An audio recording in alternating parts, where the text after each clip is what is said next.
The morning air was cold and deliberate, like everything about Daniel. He moved through his apartment in silence. The coffee cup sat in the exact same spot on the counter. His shoes lined neatly by the door.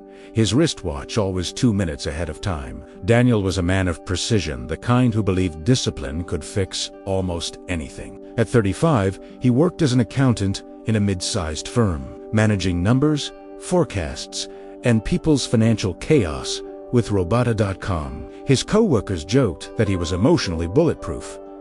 But Daniel didn't laugh. He didn't disagree either. He liked that image: controlled, untouchable, stable. He'd built his life around silence and routine because noise, mental or emotional, felt dangerous. He'd seen what chaos did to people. His father, for instance, a man whose temper destroyed everything he loved. Daniel promised himself he'd never become that man. Every morning, the gym. Every evening, balance sheets. Every night, solitude. A life built like a fortress. Until one day, a small crack appeared in the walls. It began quietly. A random thought during breakfast. What if this is all pointless? He brushed it off. Everyone had bad days, but then came another one. At work, while checking a client report, a voice in his head muttered, "You're not even good at this."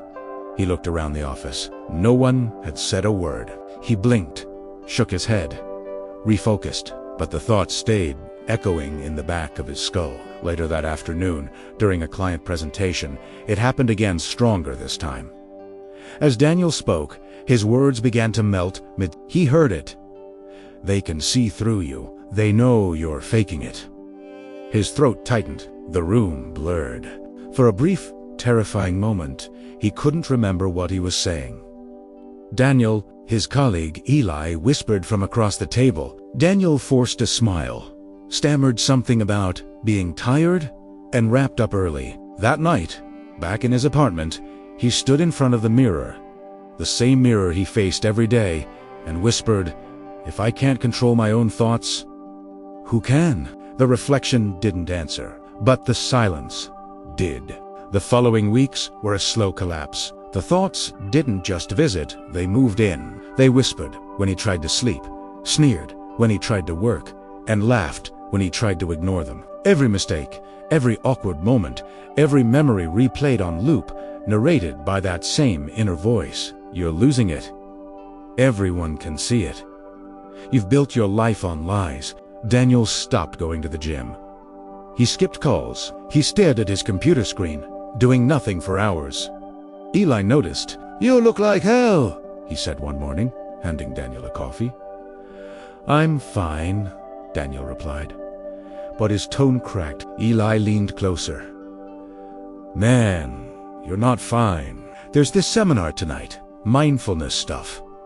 I'm going. Come with me." Daniel almost said no. He didn't believe in that kind of thing, but something about the word mindfulness, maybe the irony of it, made him say yes. That evening, in a small community hall filled with folding chairs and the faint smell of incense, Daniel listened to a woman named Mara speak. She was a former soldier, calm/steady.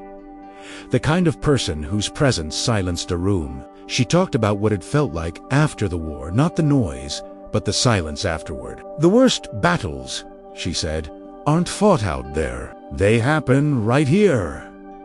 She tapped her temple. Daniel leaned forward. Mara continued, "For years, I thought my thoughts were me. Every dark image, every cruel voice, I believed them. Until one day, I realized I don't have to believe everything I think." The words hit Daniel like a thunderclap. I don't have to believe everything I think. He'd never considered that possibility. To him, thoughts were truth, logic, reality. But what if they weren't? He tried meditation the next morning, sat cross-legged on his rug, closed his eyes, focused on his breathing. Within seconds, the voice returned. "This is stupid. You can't even sit still. You're not the kind of person who changes." He lasted maybe 3 minutes before snapping his eyes open. His jaw was tight, his chest heavy. He stood up, angry. "Fine," he said out loud. "You win." The apartment swallowed his words. But ikoldenti. Stop thinking about Mara. About what she said, you are not your thoughts. He began writing his thoughts down in a notebook. Every cruel sentence. Every doubt. Every lie. After a week, he noticed something eerie. They repeated, the same insults, the same rhythms, the same fears recycled endlessly, like an algorithm of self-destruction. The mind is a battlefield, he wrote at the top of a page, and he meant it. Then came the night, everything cracked open. He was lying awake, heart pounding, when the voice started again. This time, it was relentless. You're nothing. You'll lose your job. Everyone knows what you really are. Something in him snapped. He grabbed his phone, hit record, and started speaking every thought aloud. No filter, no pause. The words poured out like venom. When he finally stopped, it was past midnight. The next morning, he pressed play. And what he heard didn't sound like him at all. The tone, the anger, the hopelessness, it was like listening to a stranger. He sat there, frozen. That's when it clicked. These thoughts weren't reality, they were noise. Voices from fear, memory, conditioning. He whispered to himself, I've been feeding my own enemy. The silence that followed wasn't empty. It was full of something new. Awareness.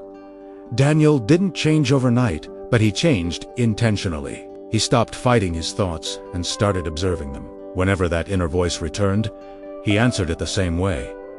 That's just a thought. It became his new anchor phrase, his shield. When the voice said, you're failing, he said, that's just a thought. When it said, you'll never change, he whispered, that's just a thought. Over time, the thoughts lost their power. They still appeared, but like clouds passing through an open sky. He went back to the gym, reconnected with Eli, smiled genuinely for the first time in months. One evening, sitting at a cafe, Eli asked, so, how'd you fix it? Daniel smiled faintly. I stopped trying to fix it. Eli frowned. What do you mean? Daniel stirred his coffee. I realized the mind isn't something you conquer. It's something you understand. You don't control every wave you learn to surf. Eli nodded slowly. So, the voice is gone. Daniel chuckled. No, it's quieter, but it's still there. He leaned back. The difference is now, I know who's talking. Weeks later, Daniel attended another seminar with Mara. When she opened the floor for questions, he stood up. I used to think control meant silence, he said. Now I see real control is awareness. Mara smiled. That's the lesson, she said. You don't fight the mind. You listen and choose what deserves your attention.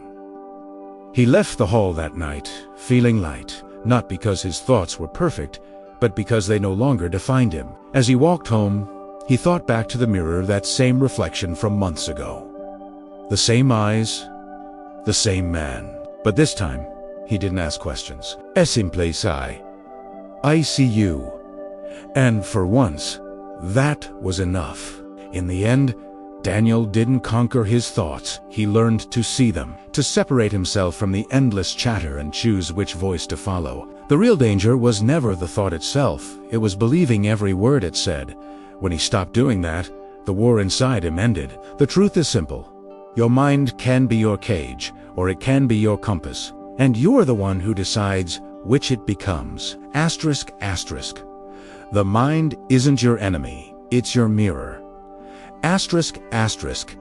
If this story resonated with you, take a moment to look inward. Ask yourself, asterisk, who's really speaking inside your head, awareness or fear? Asterisk, because sometimes the quietest voice is the one that saves you. Subscribe for more stories about emotional control, mental toughness, and the silent battles that shape who we become.